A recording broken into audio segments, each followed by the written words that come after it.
Ladies and gentlemen, Lisa Samet.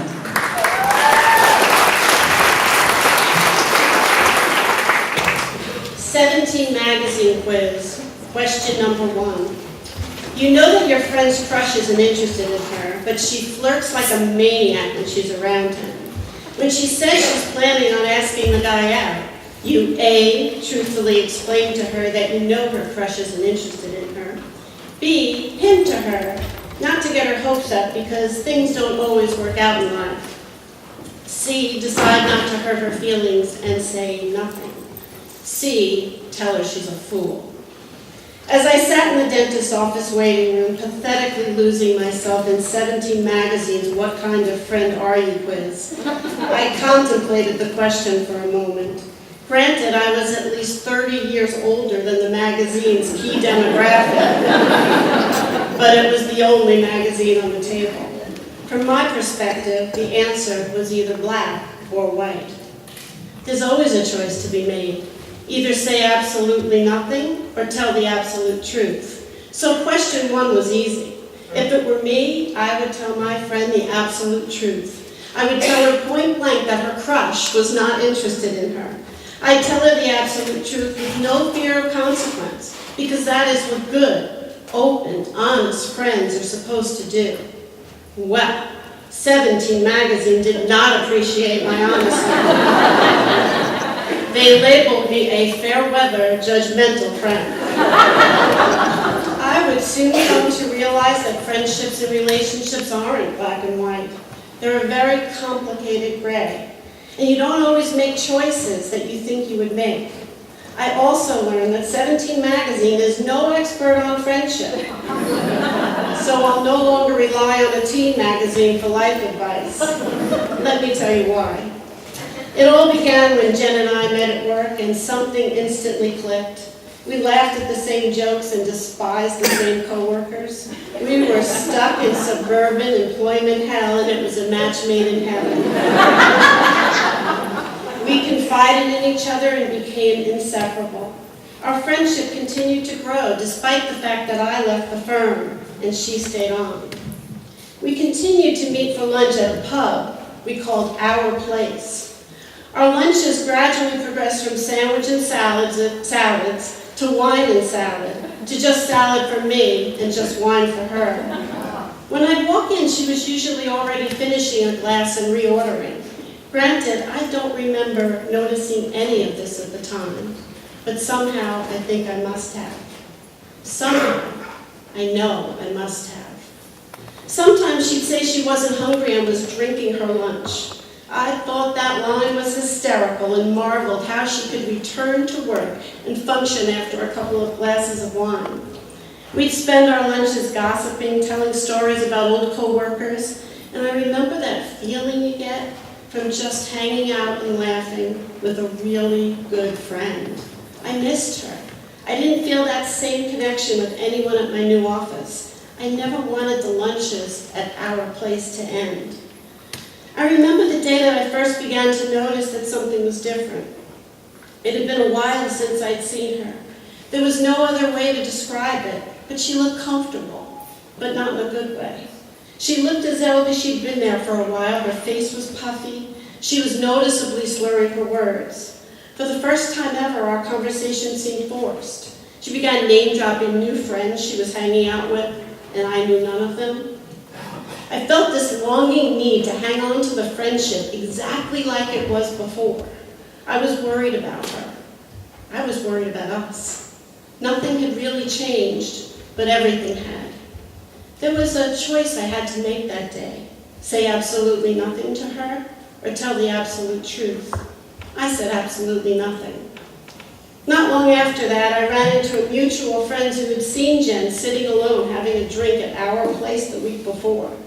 Jen had told her she was waiting for me and I was late. It wasn't true.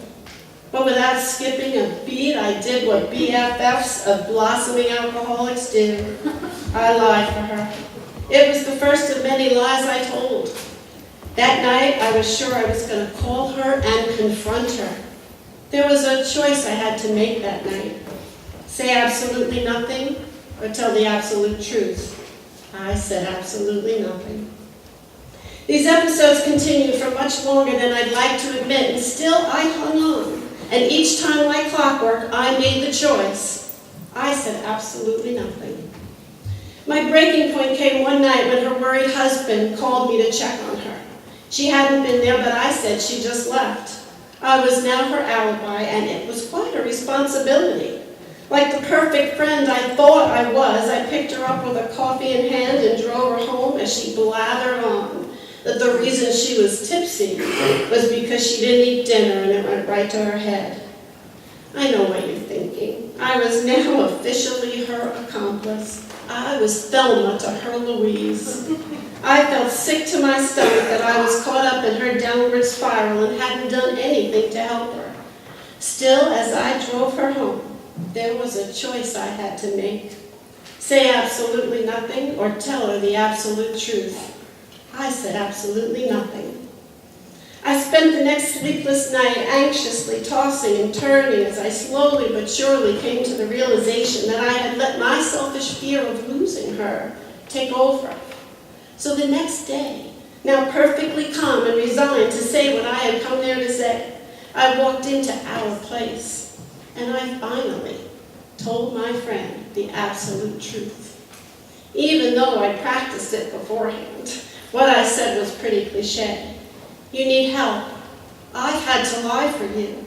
You shouldn't be drinking like this. You've changed.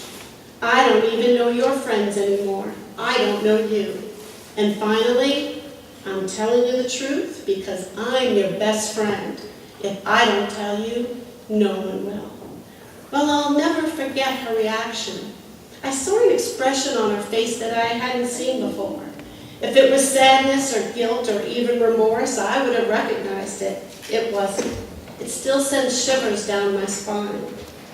With gratitude, she reached over, hugged me, held me close, and told me I was the best friend she could possibly ever have, thanking me for being honest with her and trying to help her when no one else had come through. I'm absolutely lying. She actually said, F you.